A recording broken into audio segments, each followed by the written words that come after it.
ملالہ یوسفزئی کے حالیہ انٹرویو کو آپ کس طرح سے دیکھ رہے ہیں؟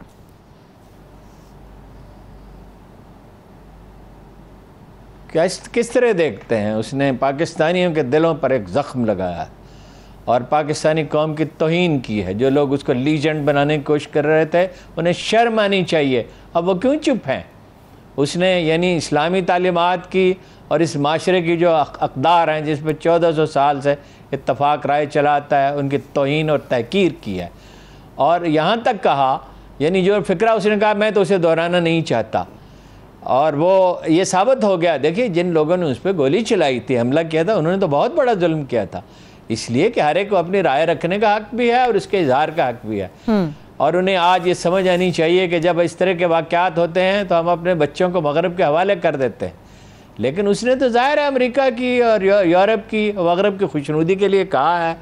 اور یہاں تک کہا دوپٹہ کا اس سے پوچھا گیا کس لیے لیتی ہو کہ پشتون کلچر کی علامت ہے. اسلام سے اس کا کوئی تعلق نہیں. آپ کے یہ پشتون جو ہیں یہ دوپٹہ لیا کرتے تھے. یہ ان کی خواتین جو ہیں پردہ کیا کرتی تھی. ان کا معاشرہ تھا. یہ تو پشتونوں نے بحثیت مجموعی اسلام قبول کیا. شرمناک ہے. اور اس کے بعد میرا خیال کہ وہ اس کو ایک لیجنڈ کے طور پہ پیش کیا جا سکتا. حکومت تو یہ کہہ رہی ہے کہ زبردست چل رہا ہے سب کچھ بہت ہی اچھا چل رہا ہے سب امیزنگ ہے. انشاءاللہ اگلے الیکشنز میں بھی ممکنات میں ہے کہ پی ٹی آئی آئے گی اور ہم نے دودھ اور شہد کی نہریں بہا دی ہیں. مگر اکانومی کی حالت کیا ہے؟ اس پر عدالت عالیہ نے یہ ریمارکس دیے ہیں کہ آپ تو قرضے لے رہے ہیں پھر تنخواہیں دے رہے ہیں. یہ کیسی اکانومی ہے؟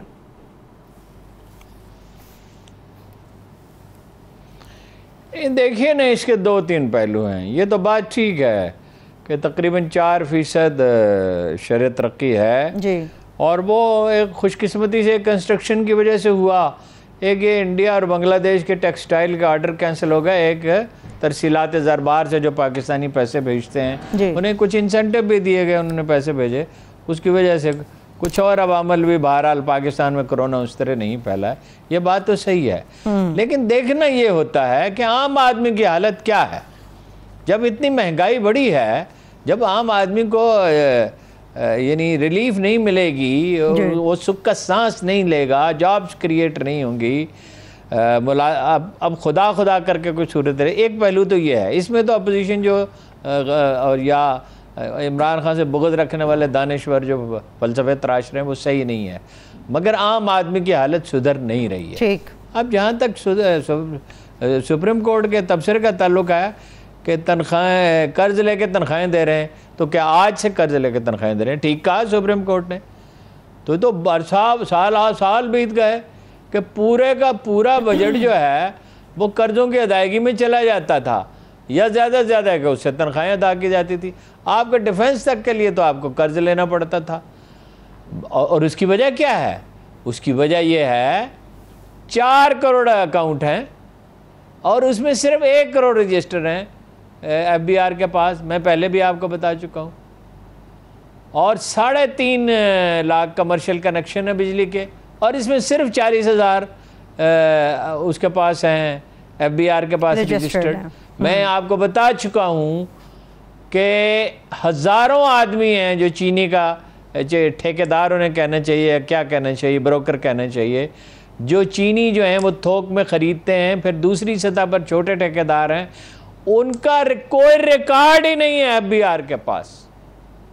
کتنے فیصد پاکستانی ٹیکس دیتے ہیں؟ صرف 1%. یہ جو انڈسٹری ہے چکن کی یہ کیا اس کو کہتے ہیں پولٹری یہ کم از کم 300-400 ارب روپے کا کاروبار کرتی ہے. صحیح. اور بعض اوقات اس کا منافع اتنا بڑھ جاتا ہے کہ جس چیز پہ ان کی لاگت 100 روپے کی ہوتی ہے وہ 300-400 روپے میں بیچتے ہیں. آپ کو معلوم ہے 300-400 روپے کے کاروبار پہ یہ کتنا ٹیکس دیتے ہیں؟ 40 کروڑ روپے. صرف 40 کروڑ روپے. جاگیردار تو ویسے ہی مستثنا ہے ان سے تو کوئی ٹیکس لے نہیں دیتا.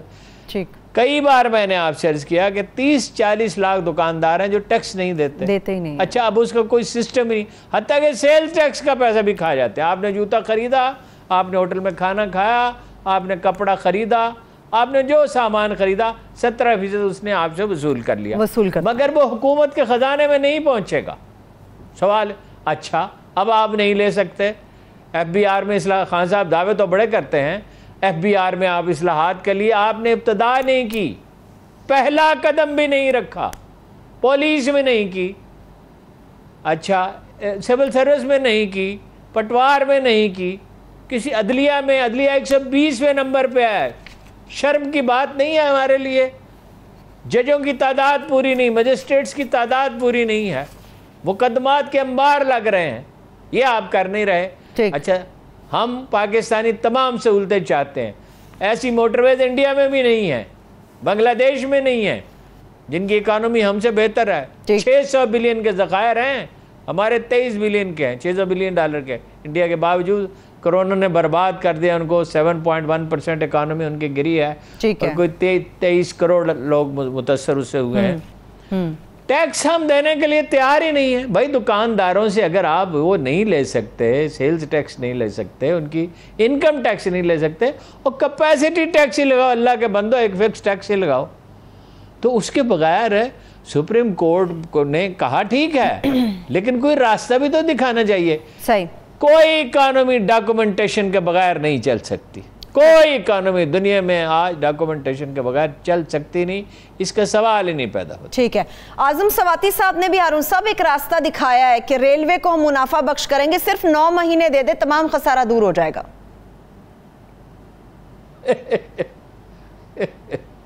اعظم سواتی صاحب آدمی ہیں، اسے کیا کیا جائے، ریلوے بڑا بدقسمت ادارہ ہے۔ ایک آدمی غلام محمد بلور تھا، اس نے اس کا بیڑا غرق کر دیا، اس کی جائیدادیں بیچ دیں، بھرتی کی، پھر شیخ رشید صاحب آ گئے، انہوں نے بیچ میں سعد رفیق کا، اس نے ضرور محنت کی، اس میں اس کی داد اسے دینی چاہیے، اس کی سیاست سے آپ کو جتنا بھی اختلاف ہو، اس نے بڑی کوشش کی چیزوں کو بہتر بنانے، کچھ من مانی کا رجحان ان میں بھی تھا۔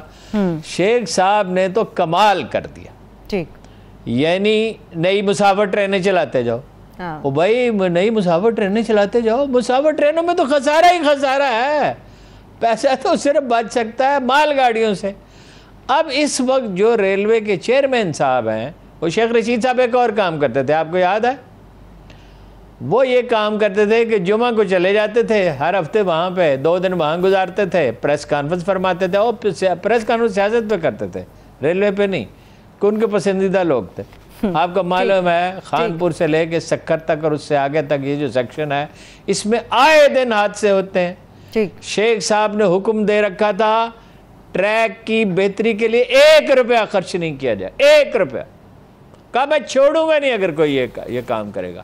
اب بھی یہی ہو رہا بھائی، ML1 جو ہے وہ تو ملتوی ہو گیا، چینی بینک نے قرضہ دینے سے انکار کر دیا ہے، مل جائے گا ویسے میرا خیال ہے، لیکن اس وقت تو نہیں مل رہا، اب اس کے انتظار میں بیٹھے ہیں آپ، حادثے پہ حادثے۔ آپ کو حیرت ہوگی کہ بعض مثلاً یہ میاں والی کندیاں کی طرف جو گاڑی جاتی ہے، یہ بعض جگہ 30 کلومیٹر کی سپیڈ پہ چلتی ہے، 90 کلومیٹر کی سپیڈ پہ گاڑیاں چلتی تھیں، کہیں وہ یہ جو سکھر کے علاقے میں جو زون ہے 60 پہ 50 پہ، کبھی اس سے بھی نیچے چلتی ہیں۔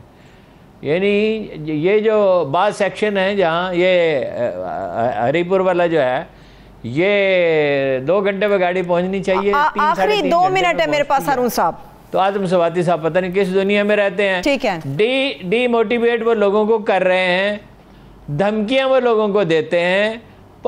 یہ ریلوے ایسا بدقسمت ادارہ ہے، یہاں ایک آدمی آتا ہے وہ سیکھنا، اور یہ جنرل مینیجر صاحب جو ہیں، ان کے معاملات کی ذرا تحقیقات کرائیں کہ وہ کن کو ٹھیکے دے رہے ہیں، وہ سارے آؤٹ سورس کرنا چاہتے ہیں، مسافر ٹرینیں بھی، مال گاڑیاں بھی، اور وہ کہ عمران خان صاحب ذرا پتہ کریں کہ وہ کر کیا رہے ہیں۔ انہوں نے وہی کام شروع کیا ہوا ہے، اسلام آباد سے اٹھتے ہیں جمعے کو، ہفتہ وہاں گزارتے ہیں، سارا دن میٹنگیں کرتے ہیں، افسروں کا وقت برباد کرتے ہیں، انہیں تھکا دیتے ہیں، اتوار کو وہاں چھٹی کرتے ہیں، عملاً وہ ہفتے میں 4 دن کام کر رہے ہیں۔ تو پتہ نہیں کس برتے پہ کہتے ہیں اگر یہی پالیسیاں رہیں، یہی صورتحال رہی، 9 مہینے کیا 9 سال میں خسارہ ختم نہیں ہو سکتا۔